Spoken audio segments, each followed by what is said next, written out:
మీ మధ్య అనంతమైన ప్రేమ ఉంది, కానీ కలిసుండే యోగం మాత్రం లేదు.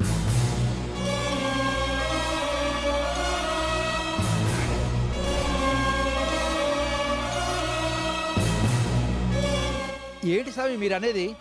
వాళ్ళిద్దరికీ పెళ్లి కాకపోవడం ఏంటి? మాతో పాటు మా అన్న వదిన పెళ్లి కూడా జరగాలని కోరుకున్నాం, ముహూర్తం కూడా పెట్టుకున్నాం. ఇంతలో మీరు పెళ్లి జరగదంటారేంటి? ఏంటి, ముహూర్తం కూడా పెట్టుకున్నారా? అయినా జరగదు నాయన.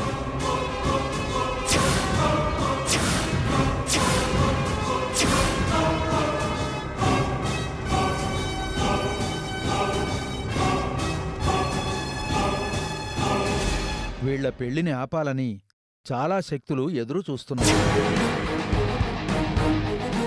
ఆ శక్తుల ముందు వీళ్ల ప్రేమ తలవంచక తప్పదు.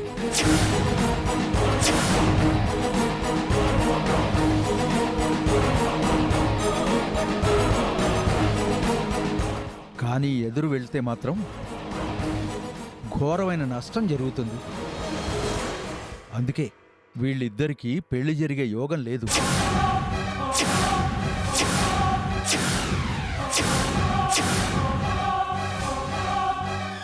అలా జరగడానికి వీల్లేదు పంతులు గారు.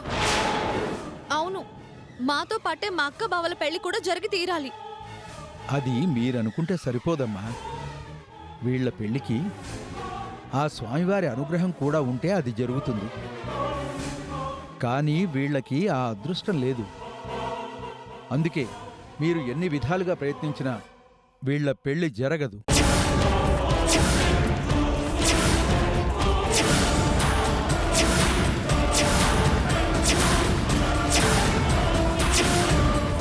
ఇప్పుడే ఆ స్వామి సన్నిధిలోనే మా అన్న వదిన పెళ్లి జరిగేలా మేం చేస్తాం.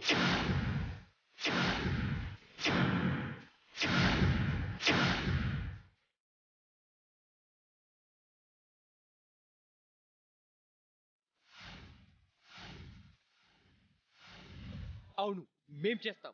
రేయ్, స్వామివారి అనుగ్రహం లేదని చెప్తున్నా కానీ విన్నేంటి? దేవుడి కోపం వచ్చే పోలు ఏమీ చేయకండి.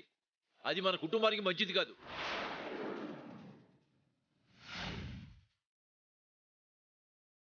అవునరా, మీరిప్పుడు ఇలా ఆవేశపడితే ఆ తర్వాత జరగరాంది ఏదైనా అనర్థం జరిగితే అప్పుడు మనందరం బాధపడినా ప్రయోజనం ఉండదురా.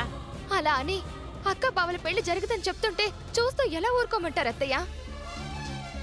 అవునత్తయ్య, మా పెళ్లిళ్ళు జరగాలని వాళ్ళిద్దరూ వాళ్ళ జీవితాల్ని కూడా త్యాగం చేయడానికి సిద్ధపడ్డారు. అలాంటి వాళ్ళు కలిసుండే అవకాశమే లేదంటే ఆ మాట విని ఎలా భరించమంటారు?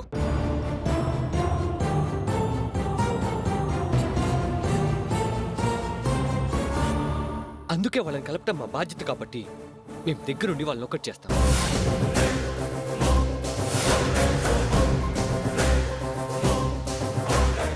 అవును, వాళ్ళ పెళ్లి జరిగేలా మేం చేస్తాం. చెప్పాను కదా నాయనా, మీరు ఎంత ప్రయత్నించినా అది నెరవేరదు అని. ఎందుకని స్వామి, ఎందుకని జరగదు?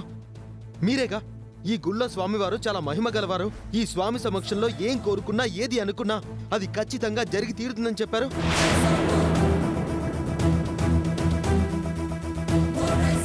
అందుకే మా అన్న వదిన పెళ్లి జరగాలని చెప్పి మేం మనస్ఫూర్తిగా కోరుకుంటున్నాం. వాళ్ళ పెళ్లికి నాందిగా ఇప్పుడే ఇక్కడే ఈ స్వామివారి సమక్షంలోనే మా అన్న వదిన నిశ్చితార్థం జరిపించి తీరుతాం.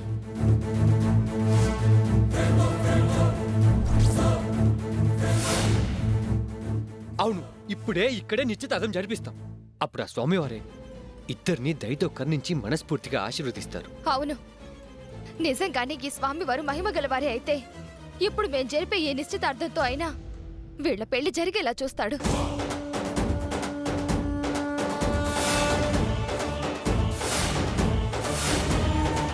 ఏంటమ్మా మీరు మాట్లాడేది? నిశ్చితార్థం చేయాలనుకుంటున్నారు, బాగానే ఉంది. కానీ ఇప్పటికిప్పుడు ఉంగరాలు ఎక్కడి నుంచి తీసుకొస్తారు? అసలు మీరేం మాట్లాడుతున్నారో మీకైనా అర్థమవుతుందా?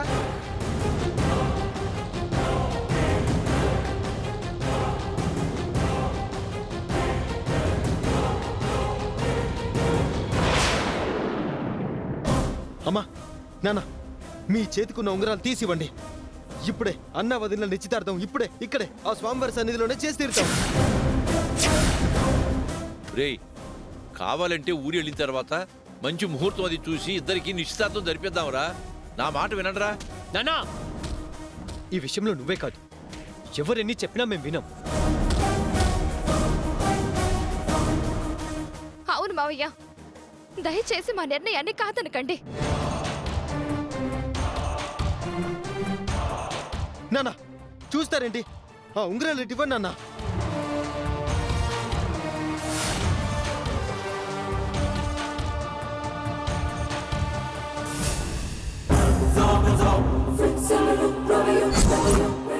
ఏంటి నాన్న ఆలోచిస్తున్నారు?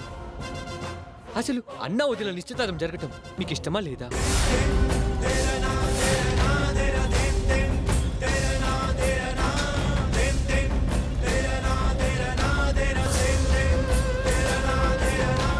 చెప్పండి నాన్న. ఉమ్. ఆ.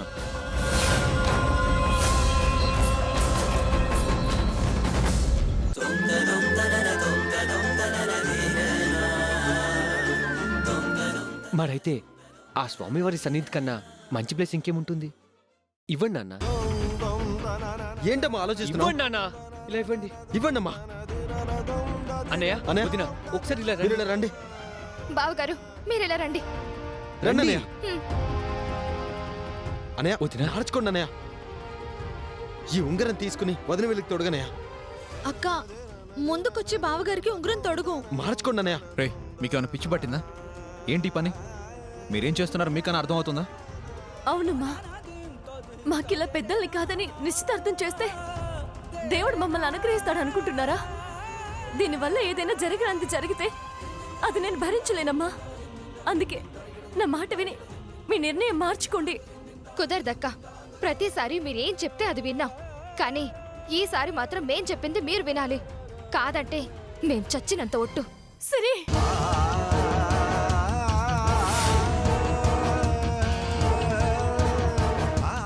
అవునన్నయ్య, ఇప్పుడు మీరు మా మాట కాదన్నారంటే మా పెళ్ళిళ్ళు కూడా జరగవు.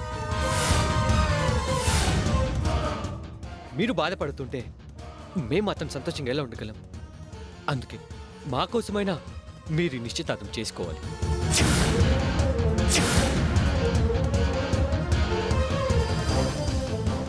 అవునక్క, మీరు నిశ్చితార్థం చేసుకోవాల్సిందే మా కోసం అక్క.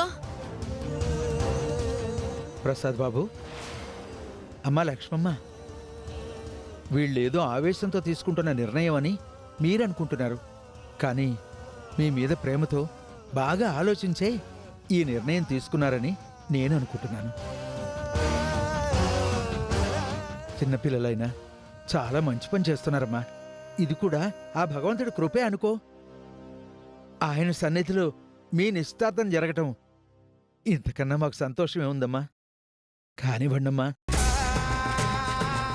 ఏంటన్నయ్య మీరు ఆలోచిస్తున్నారు? వదిన నువ్వు కూడా ఏంటి? మార్చుకోండి వదినా. మార్చుకోండి అన్నయ్య అక్క. మార్చుకోండి అన్నయ్య. మార్చుకోండి వదిన. మార్చుకోండి వదిన. మార్చుకోండి. అన్నయ్య వదిన ప్లీజ్ వదిన.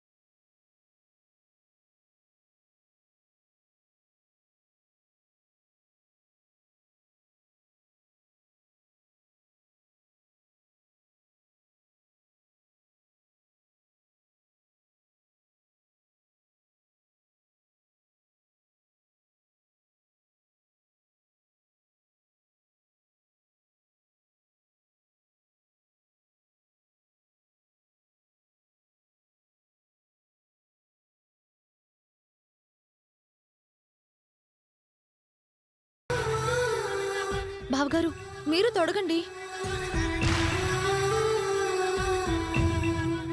ఏంటి బావగారు ఆలోచిస్తున్నారు? కానివ్వండి, ఇంత దాకా వచ్చిన తర్వాత ఇంకా ఆలోచించకూడదు.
మార్చుకున్నానయ్యా.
ఇప్పుడేమంటారు?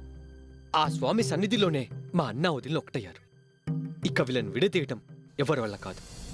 ఏది జరగాలని రాసిపెట్టుందో అదే జరుగుతుంది. ఆ దైవ నిర్ణయాన్ని ఎవ్వరూ మార్చలేరు.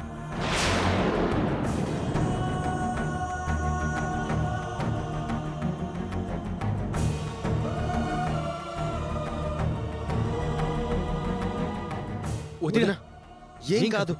మీరు హ్యాపీగా దేవుడి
ఏంటి ఆలోచిస్తున్నారు?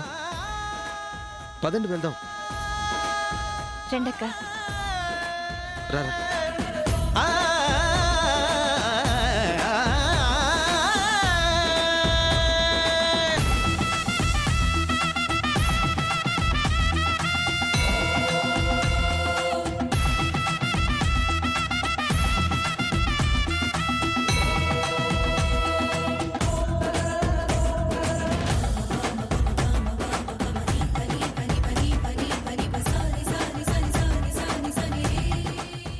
పదవి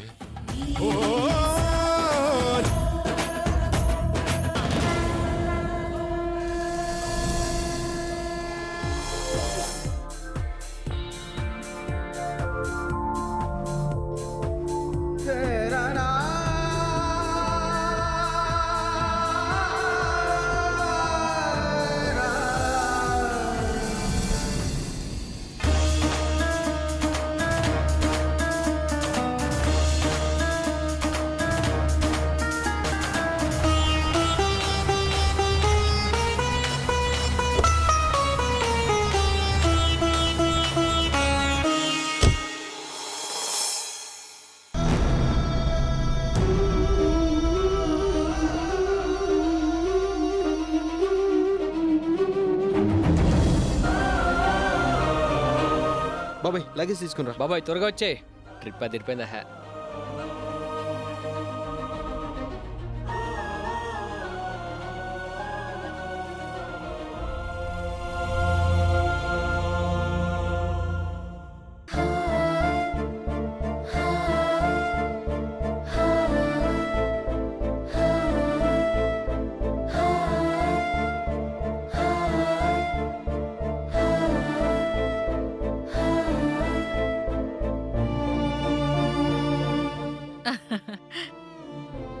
రండి రండి, మీ అందరి కోసమే ఎదురు చూస్తున్నాను.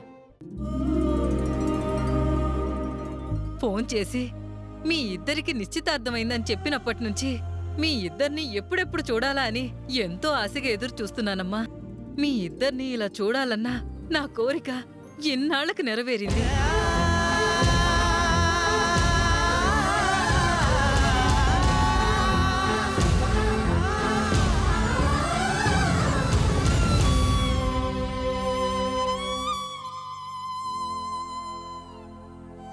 తయారు గారు, అది మీ ఒక్కరి కోరికే కాదండి, మనందరి కోరిక.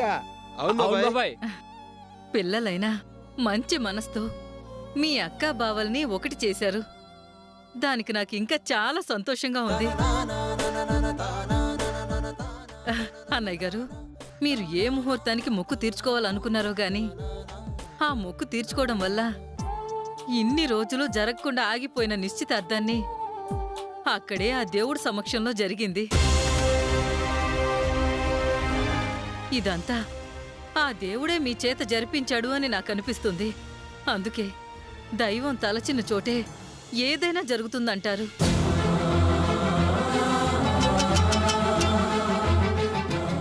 తాయారు గారు, కొత్త జంటల్ని బయట నిలబెడతారేంటి? దిష్టి తీసి లోపలికి పంపించండి. ఆ, ఒక్క నిమిషం హనుమంతు, ఒక్క నిమిషం ఇక్కడే ఉండండి.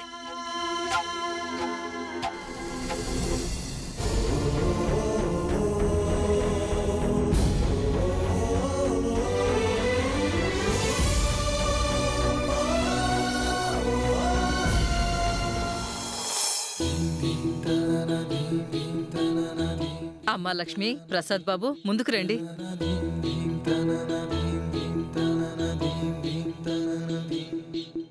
ఇరుగు దిష్టి, పొరుగు దిష్టి, మిమ్మల్ని ఇద్దరిని చూసిన వాళ్ళందరి దిష్టి, నా దిష్టి అంతా పోవాలి.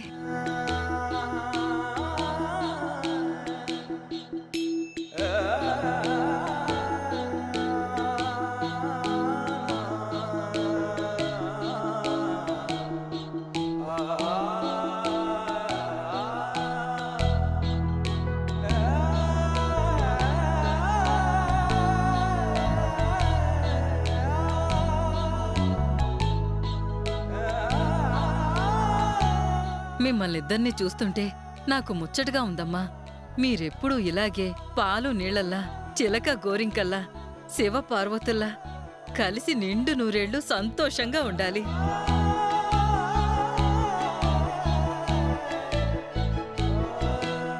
అమ్మ సిరి, అంజలి, హా? అక్కని బావని లోపలికి తీసుకెళ్ళండి. అలాగే పిన్ని, రండక్క.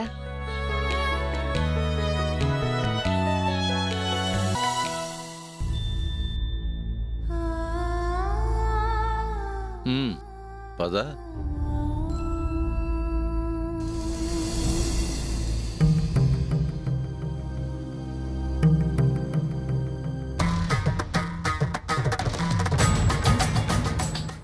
ఎందుకయ్యా ఇలా చేశావు? అసలు మేమేం పాపం చేసామనో మాకీ శిక్ష వేశావు. కన్న కొడుకు నిండు నూరేళ్లు సంతోషంగా ఉండాలని కోరుకోవటం మేం చేసిన తప్ప? చెప్పు స్వామి, చెప్పు. మేమేదైతే జరగకూడదనుకున్నామో అదే జరిగేలా చేశావు. మా కృష్ణను మృత్యువుకు దగ్గరగా చేశావు.